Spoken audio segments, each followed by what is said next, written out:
ಕೃಷ್ಣ ಬಾಳು Geetha Shivraj Kumar Shivraj Kumar Duniya Vijay Vijay Raghavendra thank you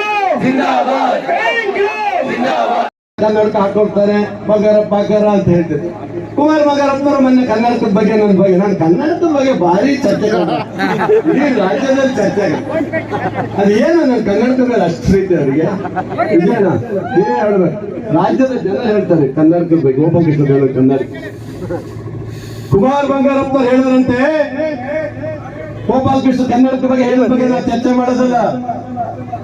ಕನ್ನಡಕ ಹಾಕಿದ ತಕ್ಷಣ ಬಂಗಾರಪ್ಪ ಆಗಲ್ಲ ಅಂತ ಹೇಳಿದ್ರು. ಕನ್ನಡಕ ಹಾಕಿದ ತಕ್ಷಣ ಬಂಗಾರಪ್ಪ ಆಗಲ್ಲ, ಬಂಗಾರಪ್ಪನ ಶಿಷ್ಯ ಆಗ್ತಾನೆ ಗೋಪಾಲಕೃಷ್ಣ ಬೇದವರು ಅಂತ ನಮ್ಮ ಗೀತಾ ಶಿವರಾಜ್ ಕುಮಾರ್ ಬಗ್ಗೆ ಮಾತಾಡಿದ್ದಾರೆ. ಆ ಎಮ್ಮ ಗ್ರಾಮ ಪಂಚಾಯತ್ ಗೆಲ್ಲಲ್ಲ ಅಂತ ಹೇಳಿದ್ದಾರೆ. ಕುಮಾರ್ ಬಂಗಾರಪ್ಪನವರೇ, ನೀವು ಬರೀ ಆ ಕುಮಾರ್ ಅಂತ ಹಿಡ್ಕೊಳ್ಳಿ, ಬಂಗಾರಪ್ಪ ಅಂತ ಹೆಸರು ಕಿತ್ಕೊಂಡ್ರೆ ನೀನು ನಾಯಿ ಪಾಡಾಗ್ಬಿಡ್ತೇನೆ, ನೆನ್ಬಿಡ್ತೇನೆ, ನಾಯಿ ಪಾಡಾಗ್ಬಿಡ್ತೇನೆ. ನೀನು ಯಾರು ಕೇರ್ ಮಾಡಲ್ಲ, ನಿನಗೆ ಆ ತಾಕತ್ತಿಲ್ಲ ಕಣ. ನಿನಗೆ ನಮ್ಮ ಬಗ್ಗೆ ಮಾತಾಡ್ತೀಯ, ಇವ್ರ ಬಗ್ಗೆ ಹೇಳ್ತೀಯ. ನೀನು ನಿಮ್ಮ ತಂದೆ ಶವ ಹುಟ್ಟಕ್ಕಾಗಿಲ್ಲ ನಿನ್ನ ಹತ್ರ. ನಿಮ್ಮ ತಂದೆಯ ಪಾರ್ಥಿವ ಶರೀರ ಹೊತ್ತಿದೆ, ಅದು ಗೋಪಾಲಕೃಷ್ಣ ಬೇಡರು ಹೊತ್ತಿದ್ದಾರೆ ಅವತ್ತು. ನೀವು ಹೊತ್ತಿಲ್ಲ. ನಿನಗೆ ಮಾತಾಡೋ ಯೋಗ್ಯತೆ ಇಲ್ಲ ಅವ್ರ ಬಗ್ಗೆ ಮಾತಾಡಕ್ಕೆ. ಗೀತಾ ಶಿವರಾಜ್ ಕುಮಾರ್ ಮಾತಾಡ್ತೀಯ.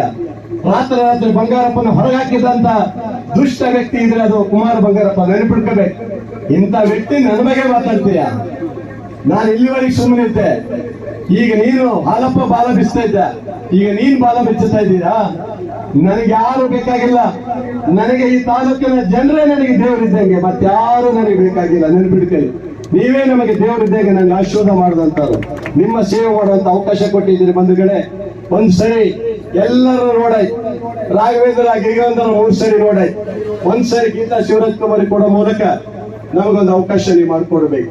ನಿಮ್ಮ ಅಮೂಲ್ಯವಾದ ಮತವನ್ನ ಕಾಂಗ್ರೆಸ್ ಪಕ್ಷದ ಅಭ್ಯರ್ಥಿಯಾದಂತ ಗೀತಾ ಶಿವರಾಜ್ ಕುಮಾರಿಗೆ ನೀವು ಸಾಕಾರ ಕೊಡಬೇಕಂತ ತಮ್ಮಲ್ಲಿ ಕೈ ಮುಗಿದ ನನ್ನ 2 ಮಾತುಗಳನ್ನ ಇಲ್ಲಿ ಮುಗಿಸಿದೆ. ಎಲ್ಲರಿಗೂ ಒಳ್ಳೆಯದಾಗಲಿ. ಧನ್ಯವಾದಗಳು.